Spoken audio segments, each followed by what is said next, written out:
Dimanche matin, 9h, l'église Saint-Paul de Bord de Fid, les banks de bois craquent sous le poids de la foule venue churcha, la paix dominique, les voix s'élevant encher portant vers les voix gothiques uncantique vibrantus, les mains say levant, les yeux say ferment, les visages rayonnant, d'une fervor apparent. T'assemble parfait dans, cette assemblée pews, portant au milieu de cette symphonie spirituelle, quelque chose cloche. Dwight L. Moody, le grand évangéliste du Dix Novimsique. Aurait observe cette skein avec un regard perkins soi d'une, qui, savivor au-delà de car Moody avait compris una, verit dérangeant que beaucoup refusant encore d'accepter au una verit qui bouleverse tout ceq nous croyons, savoir sur la foi vri table.cvu Jesus dans votre cœur. ETQV quien lui, abonnez-vous à la chaîne pour continuer à soutenir ce message qui pourrait transformer votre compréhension de la foi. Activez la cloche car ceq vous allez découvrir dans les minutes qui suivent pourrait complètement changer vos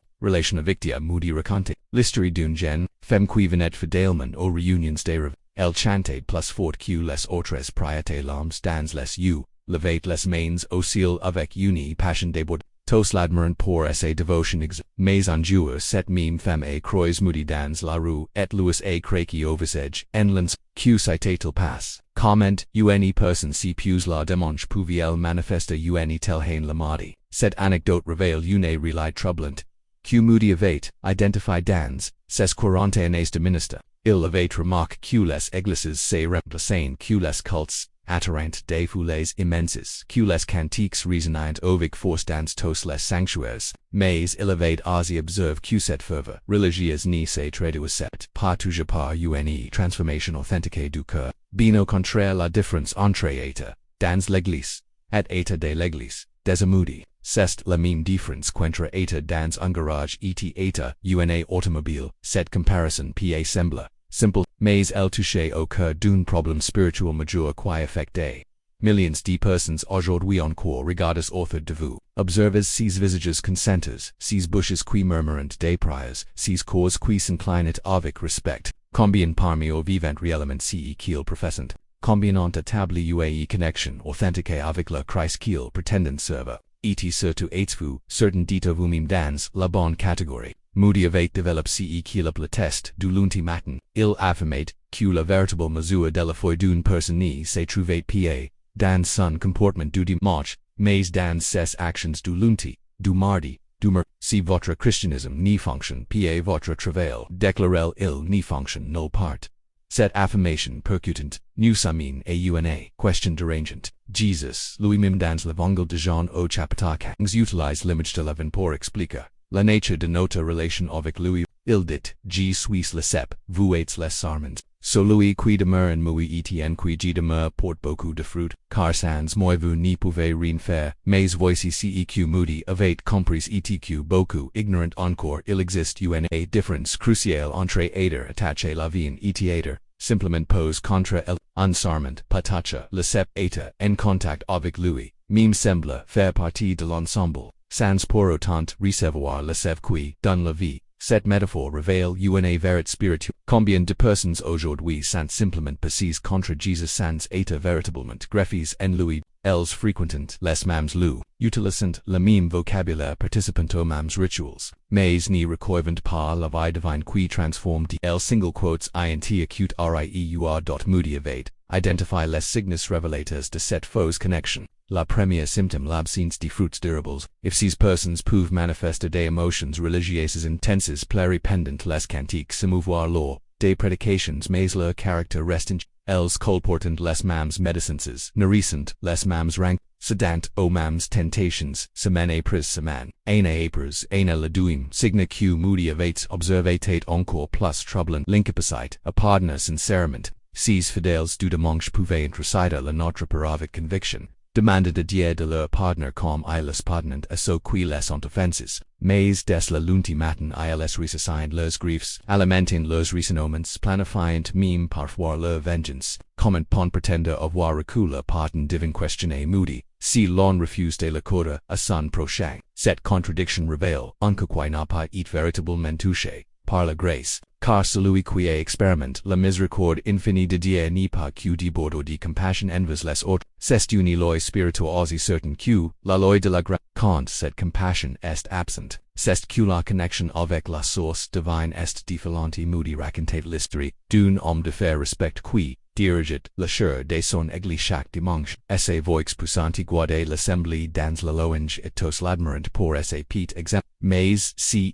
meme aom exploitate ses emplois refusates de payer des salaires decents et fermet les users les conditions de travail dangereuses dans ses us. Quand Moody la confronti à cette contradiction, l'homme répondu ma foi c'est pour la dimanche. Les affaires c'est pour la semaine. Cette réponse illustre parfaitement le problème que Moody Church et une foi authentiquée ni se devise pan. Elle transforme chaque aspect de l'existence. Elle influence nos décisions professionnelles, nos relations familiales, notre manière de conduire, dans les embouteillages, notre façon de traiter, le serveur au restaurant. Jesus n'est pas un vêtement que l'on enfile la dimanche pour l'enlever. Il est la vie même qui coule dans nos veins, mais alors, comment savoir si notre connexion est authentique? Moody proposait un test simple mais rive. Il demandait quand vous êtes seul, vraiment seul, sans témoin humain, quel est l'état de votre corps? Que pensez-vous? Que vers quoi se tournent spontanément vos pensées? Car c'est dans l'intimité du secret que se révèle la véritable nature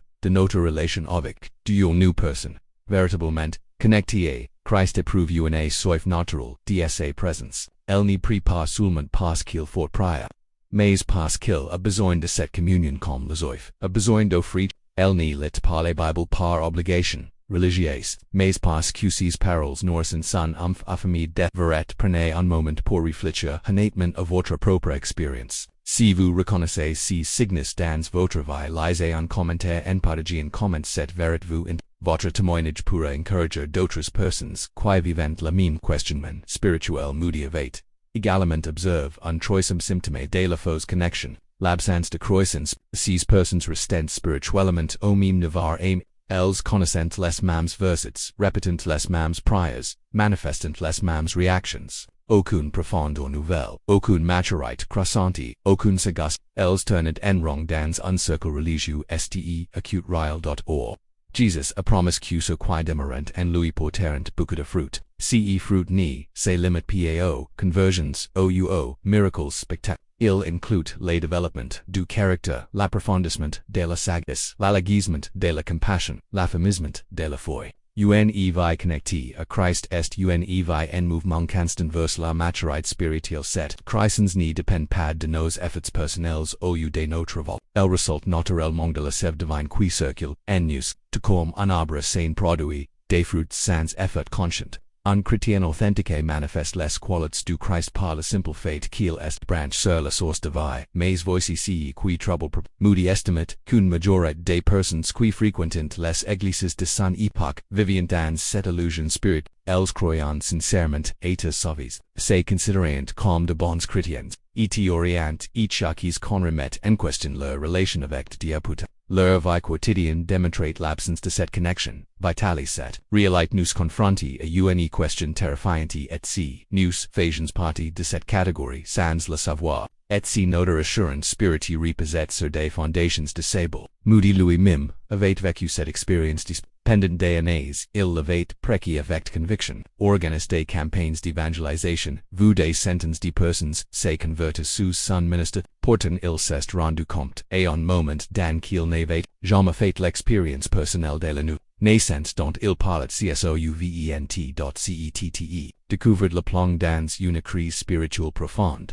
Comment pouvait-il guider d'autres vers une réalité qu'il n'avait pas lui-même cette période sombre de questionnement a fini. Déboucha sur une rencontre avec Christ qui a révolution sa vie et découple l'impact de son ministère. L'histoire de Moody nous enseigne qu'il est possible d'être religieusement actif sans être spirituellement vivant. On peut connaître la Bible par cœur sans connaître son auteur personnel. On peut pratiquer la vérité sans la vérité. On peut même conduire d'autres à Christ sans être soi-même véritablement né de nouveau. Cette possibilité devrait nous terrifier et nous pousser à un examen de conscience rigoureux, car les conséquences de cette illusion dépassent largement notre existence terrestre. Jesus lui-même a averti qu'à jour du jugement beaucoup lui diront, Seigneur, Seigneur, n'avons nous pas prophétisé par ton nom, Navons nous, par chasse des demons par ton nom, et n'avons nous pas fait beaucoup de miracles par ton nom. Et il répondra gênez-vous, et jamais que nous retirez-vous de moi. Vous qui commettez l'iniquité, ces paroles glaçantes la sang, elles révèlent qu'il est possible d'accomplir des œuvres religieuses extraordinaires to un restant spirituellement étranger à Dieu. Le critère n'est pas l'activité, mais la relation personnelle. Non pas CEQ, nous faisons pour Dieu, nous CEQ, Dieu fait en nous. Moody insisted sur cette distinction cruciale. Il explique que beaucoup de gens essayent de plaire d'autres efforts, leurs bonnes œuvres leur moralité irréprochable. I les accumulant les mérites comme des points dans un guide, espérant atteindre le score minimum pour entrer au paradis. Mais cette approche révèle une incompréhension fondamentale de l'évangile de la salvation. N'est pas une récompense que nous gagnons, mais un cadeau que nous recevons. Elle ne dépend pas de notre performance, mais de la grâce divine. Cette vérité libératrice bouleverse complètement notre perspective religieuse. Elle nous fait passer d'une relation de servitude à une relation d'amour, d'un système de mérite à un système de grâce. Mais attention, cette grâce n'est pas une licence pour vivre à n'importe comment. Au contraire, elle produit une transformation si profonde que notre manière de vivre change radicalement. Celui qui a vraiment saisi l'amour inconditionnel d'Dieu n'est pas que répondre pas un amour reconnaissant qui s'exprime dans l'obéissance joyeuse. C'est là que se situe le paradoxe de la foi authentique. Plus nous comprenons que nous ne méritons rien, plus nous désirons tout donner, plus nous réalisons notre indignité, plus nous aspirons à la sainteté, plus nous saisissons la gratuité du salut, plus nous voulons vivre dignement. DCET appel. Moody racontate l'histoire d'un homme qui avait passé sa vie à essayer de gagner son salut par ses bonnes actions. Il donnait régulièrement donnait généreusement aux pauvres ni manquait jamais un office religieux, mais il vivait dans l'angoisse constante de ne pas en faire assez. Un jour il a enfin compris que Christ avait déjà tout accompli pour lui. Cette révélation l'a libéré de ses craintes et a transformé ses pratiques religieuses. Il continuait à gagner à donner et à prier, mais désormais par amour et non par peur. Cette histoire illustre la différence entre la religion et la relation. La religion dit, je dois faire ceci pour que Dieu m'aime, et la relation dit, parce que Dieu m'aime, je veux faire ceci. Cette nuance change tout. Elle transforme l'obligation en privilège, elle est contrainte en liberté, la paix en amour, mais alors, comment passer de la simple proximité à la véritable connexion? Comment s'assurer que nous sommes réellement greffes sur la vie et non simplement pas contre elle? Moody propose une démarche en trois étapes qui a transformé des milliers de vies à travers le monde. La première étape consiste à reconnaître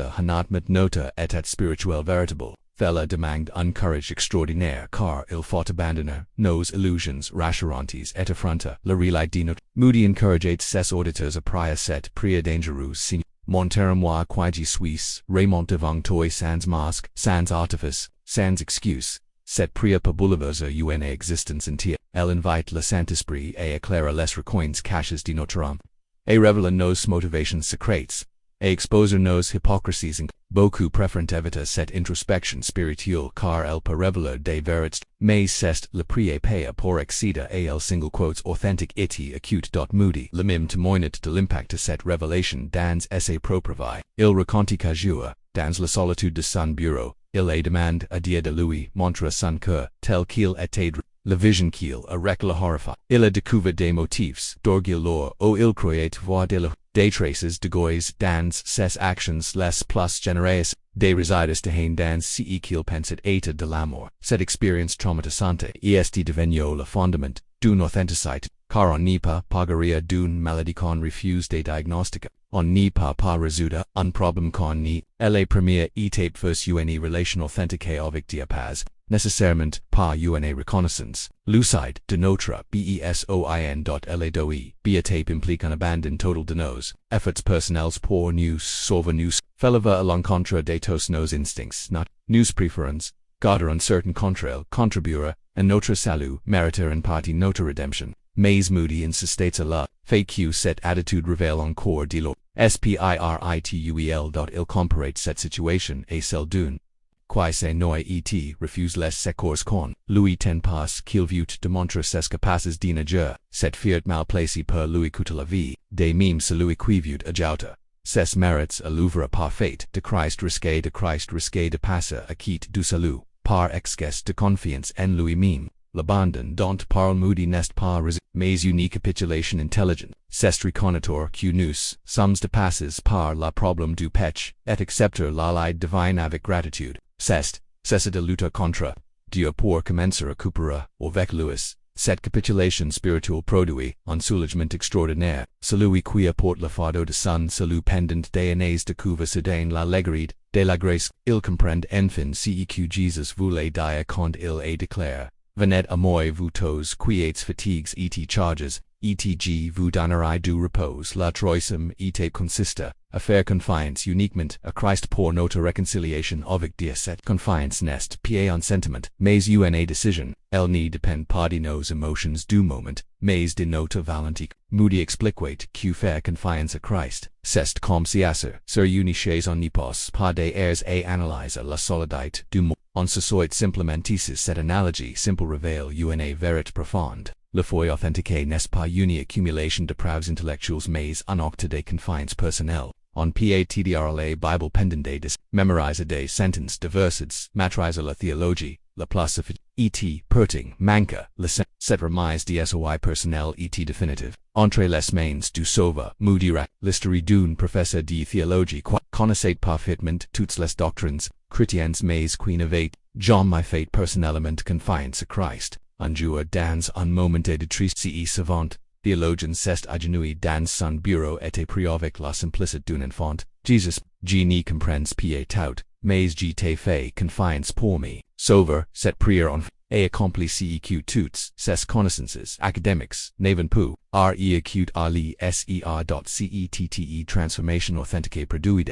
Changements immédiats et Moody avait observé que ce qui expérimentent une véritable nouvelle naissance, manifestant, spontanément, trois signes distincts. Le premier signe est une soif nouvelle pour la parole de Dieu. La Bible c'est dita un livre poussiéreux rempli de règles contraignantes pour devenir une lettre d'amour personnel. Chaque verset résonne avec une frocost. Chaque promesse trouve un écho dans le cœur transforme. Le deuxième signe consiste en un désir naturel de communion avec Dieu. La prière n'est plus une obligation religieuse accomplie par devoir, mais un privilège savoir avec délice. Ces personnes cherchent des moments de solitude avec leur Créateur comme un numéro cherche la compagnie de ses biens. Elles découvrent que Dieu n'est pas un juge sévère qu'il faut amadou, mais un pariment qui désire leur intimité. Le troisième signe se manifeste par un amour authentique pour les autres, particulièrement pour ceux qui partagent la même foi. Cette affection fraternelle n'est pas été fabriquée. Elle jaillit naturellement d'un cœur régénéré. Ceux qui ont expérimenté l'amour divin ne peuvent s'empêcher de le rayonner. Author de Moody state sur le fait que ces transformations ne résultent pas de fortes mais de la présence active du Saint-Esprit dans la vie du croyant. C'est lui qui produit ces changements de l'intérieur comme la sève transforme les branches d'un arbre. Cette gouverture divine garantit la permanence de la transformation. Contrairement aux changements superficiels produits par la volonté humaine mais, que faire si vous reconnaissez maintenant que votre foi est jusqu'à que faire si vous réalisez que vous étiez simplement appuyé contre la vie sans y être véritablement greffe. La réponse de Moody était d'une simplicité désarmante. Il n'est jamais trop tard pour commencer.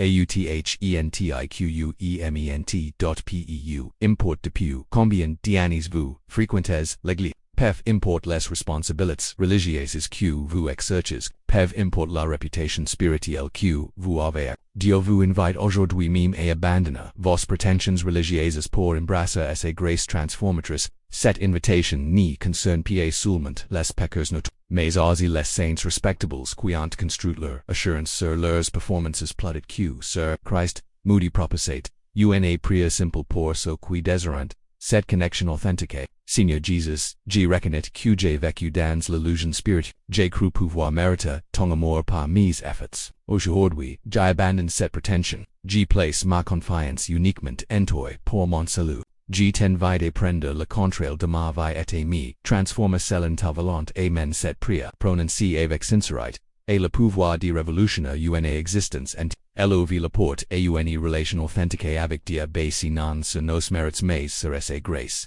Elle inaugure une nouvelle manière de vivre guidée non par la peur du jugement mais par l'amour, reconnaissant une fois cette connexion établie comment elle est manière et la Moody recommanded trois pratiques. premiment cultivar quotidiment lintamite avec diapar la prière et la méditation d'sa, cette communion régulière nourrit la relation et maintient la connexion vit, Dwight L la compagnie. D'autres croyances authentiques qui peuvent encourager et défier notre croissant spirit. Troisement meta notifoy en action par le service descent car unifoy qui ne se traduit pa en œuvres concrètes risquées de se traduire cho5 ena sans pa des moyens de gagner l'approbation divine, mais de cano par lesquels essa grace continue opérer en nous, els maintenant notre corrovert et son influence transformatrice et préservant la fracas de notre relation avec lui. En conclusion, la question n'est pas de savoir si vous fréquentez l'église ou si vous connaissez les bonnes réponses. La question cruciale est, êtes-vous véritablement connecté à Christ? Votre vie manifeste les fruits naturels de cette connexion divine. Si cette réflexion vous interpelle en hésitez pas partager cette vie avec quelqu'un qui pourrait en bénéficier. Abonnez-vous à la chaîne pour découvrir d'autres vérités spirituelles qui peuvent transformer votre compréhension de la foi, car comme l'a disait Dwight L. Moody, il vaut mieux découvrir la vérité sur notre état spirituel maintenant que de l'apprendre.